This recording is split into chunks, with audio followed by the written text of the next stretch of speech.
Class assessment, process assessment. Process क्या होता है, असेस करने का तरीका क्या होता है और कौन कौन से मेथड यूज करने चाहिए। Process assessment means assessment of process taking place in including the factors involved, मतलब कौन कौन से फैक्टर्स होते हैं, किस तरह से असेसमेंट करनी होती है या करेंगे, कौन कौन से की पॉइंट्स, की वर्ड्स या क्लासरूम प्रोसीडिंग होती हैं जिनको मद्देनजर रखना है।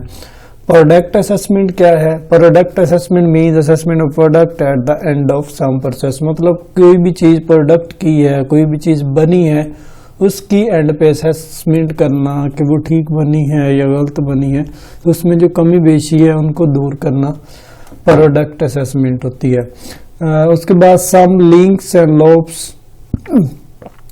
व्हाट इज लूप क्या है? Loop is defined as a process which is connected to its beginning, मतलब इस तरह का तरीकाकार है जो स्टार्ट से इंश्योर किया जाता है, जो स्टार्ट से ही लिया जाता है। A system is said to perform closed loop processing if the system feed information back into itself. Assessment also in the loop such as a system that keep informing the beginning means some changes is to be made there and then the cycle starts. See the image below, मतलब सबसे पहले किसी भी काम के बारे में सोचना, फिर उसको करवाना, उसके बाद एंड पे उसका रिएक्शन देना कि पॉजिटिव है, नेगेटिव है, अच्छा है, बुरा है, तो इन तमाम चीज़ों को असेस किया जाता है। उसके बाद link between instructions and assessments.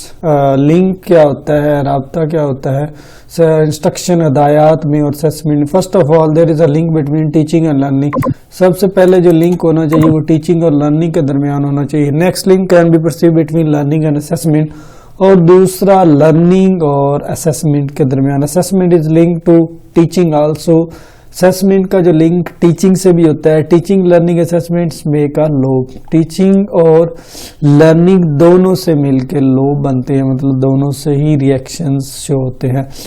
Stake holders of assessment, stakeholders की असेसमेंट में कौन कौन से लोग? स्टूडेंट्स होते हैं, टीचर्स होते हैं, पेरेंट्स, हाई एडमिनिस्ट्रेशन होती है, पॉलिसी मेकर्स होते हैं, ये तमाम स्टेक होल्डर्स की असेसमेंट का पार्ट होते हैं।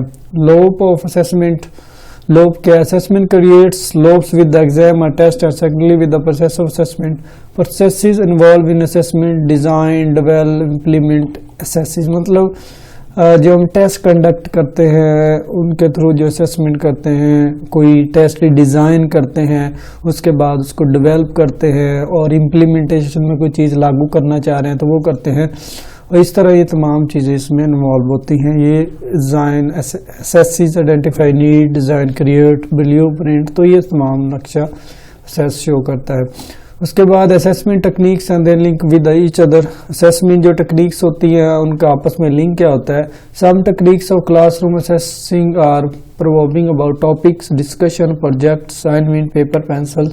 Techniques of classroom assessment are placed and conducted under the umbrella of curriculum, मतलब कुछ टेक्निक्स ऐसी होती हैं जिनमें एक टॉपिक डिफाइन होते हैं। जिस तरह प्रोजेक्ट्स पे हम बात करना चाह रहे होते हैं तो उन प्रोजेक्ट का हमारे साथ लिंक होता है, हमारे साथ राब्ता होता है, तो वो एक लिंक के थ्रू जो असेसमेंट होती है उसको लिंक या टेक्निक्स, मतलब कौन सी टेक्निक्स हम यूज करते हैं, असाइनमेंट्स लेते हैं, प्रोजेक्ट्स बनवाते हैं, तो ये सारी असेसमेंट होती है। उसके बाद क्लासरूम मैनेजमेंट।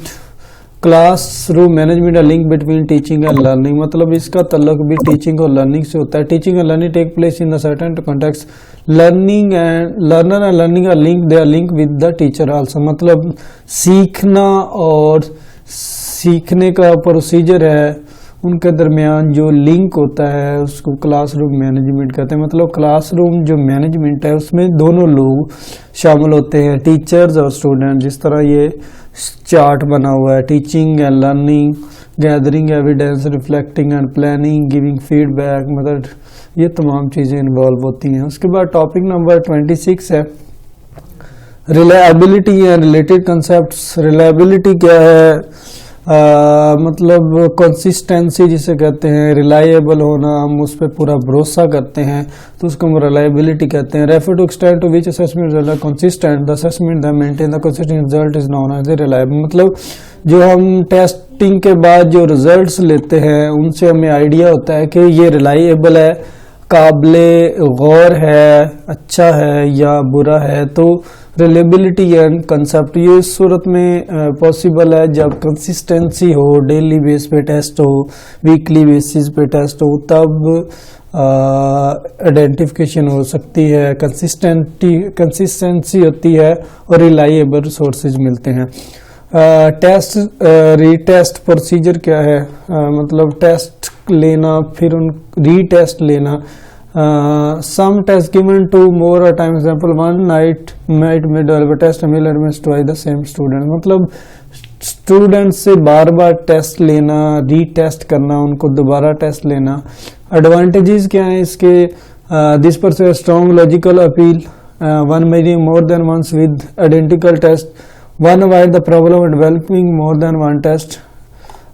डिसएडवांटेज क्या, events taking place person might change, मतलब इवेंट्स होते हैं सम टाइम, वो एक ही बंदे से बार बार टेस्ट नहीं लिया जा सकता, उसका प्रोसीजर चेंज हो सकता है, तो रीटेस्टिंग में ये भी बड़ा नुकसान होता है। उसके बाद है जी अल्टरनेटिव टेस्ट फॉर्म प्रोसीजर, एक टेस्ट ठीक नहीं हो रहा तो उसके बदले हम दूसरा टेस्ट कंडक्ट कर सकते हैं। जिस तरह क्विज ले रहे हैं तो क्विज में कोई अच्छा रिजल्ट नहीं मिल रहा तो हम असाइनमेंट्स ले सकते हैं या उनसे प्रेजेंटेशन ले सकते हैं, तो अल्टरनेटिव भी शक्ल में टेस्ट ले सकते हैं, अल्टरनेटिव शक्ल अख्तियार कर सकते हैं। इसके फायदे भी हैं और नुकसानात भी हैं।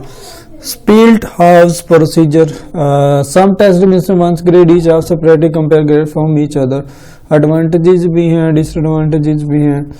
इंटरनल कंसिस्टेंसी प्रोसीजर क्या है, सम टेस्ट, कुछ टेस्ट होते हैं administrative one score is based upon average similarity of response to the item, it is means the reliability used to evaluate the degree which different test had done पर the same construct procedure similar result, मतलब कुछ test ऐसे होते हैं कि उनकी average के लिहाज से उनकी आइडेंटिफिकेशन की जाती है, मतलब उनका टेस्ट लिया तो मे बी उससे अच्छे रिजल्ट नहीं मिले, लेकिन उसकी एवरेज को देखा जाए, उसका प्रीवियस रिजल्ट देखा जाए, कंसिस्टेंसी देखी जाए तो उसमें ना भी रिजल्ट लिया जा सकता है।